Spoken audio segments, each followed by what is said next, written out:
G'day, gang. I want to talk today about trigger topics in entertainment. I think the term triggering is something that definitely annoys me, but I think it's something that people will understand what I mean when I'm using it. You know, these complicated topics that can cause harm when talking about them. I think that a lot of topics can cause harm when talking about them because it's just you don't know someone else's sensibilities, you don't know someone else's suffering, you don't know someone else's story. So I think almost anything can cause harm to someone, but these are topics that are complicated. You know, topics that involve life and death, loss, suffering, pain, harm. Those sorts of things are very complicated. And I don't think that we should stop talking about those sorts of things because I think that art and entertainment, sometimes less so, are great ways for exploring ways to deal with it, ways to process it, and ways to reshape it. Because I think perception and the way that we approach things is a huge part of how well we deal with it.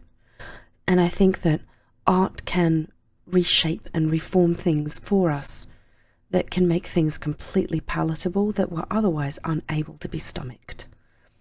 But because this is a very complicated topic, I would like to hear how other people here feel about it. Do you guys have topics that you had you were harmed by watching? It was like graphic or horrible or a really bad experience. It's definitely something that I'm interested in. We have when we were recruiting for tabletop, our tabletop games, we were recruiting strangers. So we kept asking people, is there any topics that you wanted us to avoid? And we did have a small list of things that we just didn't want to get into, as amateurs in a game in our leisure time. It's a very different experience than, a curated and intentional story. So in that instance, there's a lot of there's a lot of room to say that sort of stuff. But in art, I think it's really important to talk about it. I think it's less it can be an incredibly professional way to handle it. Just as handling it very poorly can actually be really helpful. Yeah, there's countless stories that talk about death. There's countless stories that talk about loss, and there's countless works of art that are specifically arranged around talking about loss and harm. And I mean, one of my favorite games of all time, Torment Tides of Numenera, it talks about letting go. It talks about all of those sorts of elements, and I don't want to get into it too much and spoil a game that most people won't play, but screw you guys, I'm not spoiling it for you. I will protect you even if you don't protect yourself.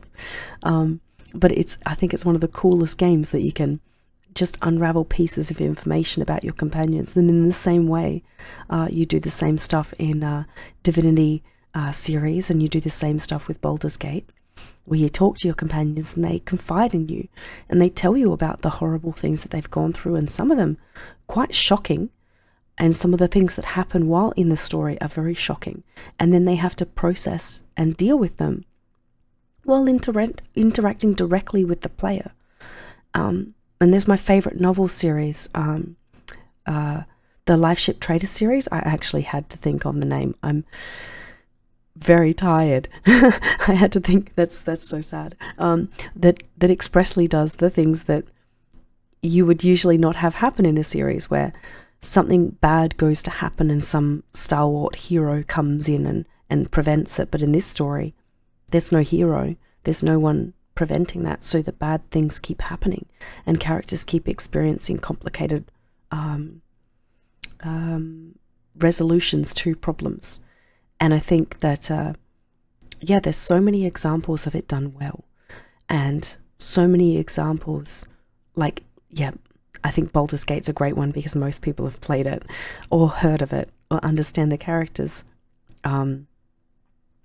I think that's the hardest thing for me, is talking about things that most people would know, because I play a lot of niche games, which is great fun, but it definitely makes it less relatable. But Baldur's Gate, really great option for comparison.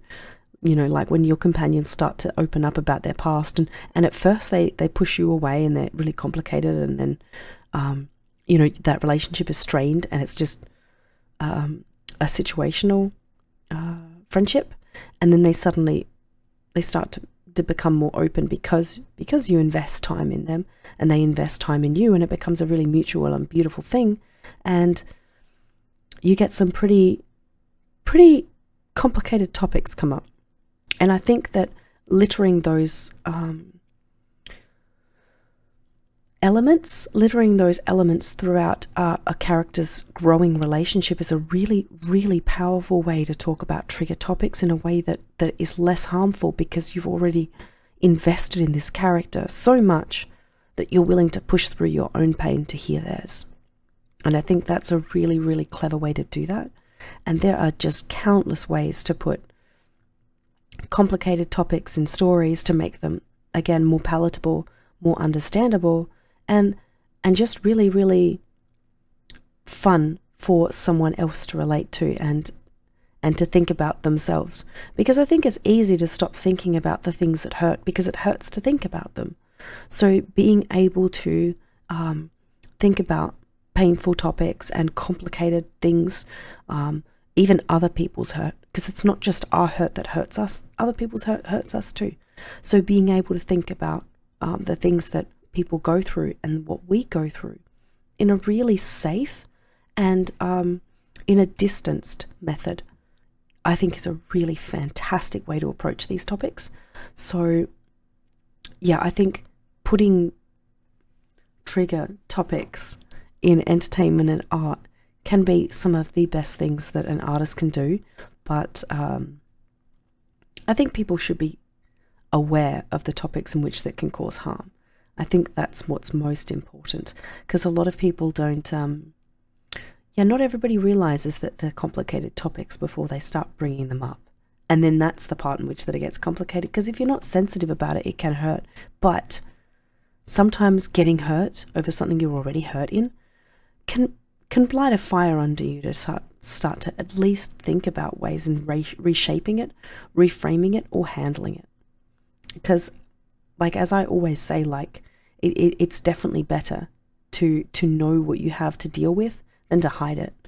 But I'm a pretty big advocate for fixing things, so that's not a surprise. Not everybody wants to live that way, but I think that's a better way to live personally. But I'm biased, what can I say? But yeah, how do you guys feel about having really complicated trigger topics, complicated emotional topics, or topics about mortality and death in works? I personally think you can make entire work, entire stories based around complicated topics. I mean, one of my favorite novel series, another one does it really, really well. Garth Nix's Sabriel is a character who's effectively a ferryman of death, and they have to deal with death on a regular basis. And the way in which that they approach it is very complicated, and the way in which that they deal with it, and just like the way that she sees it is really cool. And I think that she sees it as adversarial as well as natural, because there are things that are supposed to be dead that keep coming back to life. So it's a big problem. But you see that there's numerous ways to deal with these really complicated topics, and numerous works that specifically deal with one or more just on these specific issues. Ouchies, my foot went numb. I know, overshare. But there's so many ways to deal with these topics, and I think that we should keep doing it. Do you have a favorite series where it went really wrong? I'm particularly interested in that, where you think it was just a really bad one. I have some, but I think it's a bit controversial, because a lot of people like some of the works that I think were done really poorly. But I love having a different opinion. I first want to kind of work out what everybody else thinks about those sorts of stuff. But yeah, what do you think works did really well in trigger topics or complicated topics, and which do you think not? How do you feel about it overall? Do you want to bury your head in the sand, or do you think it's better to approach it? Really interested in what you have to say. If you like my videos, leaving a like really, really helps. It costs you nothing, and it genuinely helps me out. And leaving a sub on the channel, it'll keep me on YouTube, because then I'll know that people actually want me around, and I'll keep fighting to wake up at crazy o'clock in the morning to make videos when my house is finally quiet. So yeah, hopefully with more brain cells next time. But thank you all for watching, and I'll see you guys next time. Bye.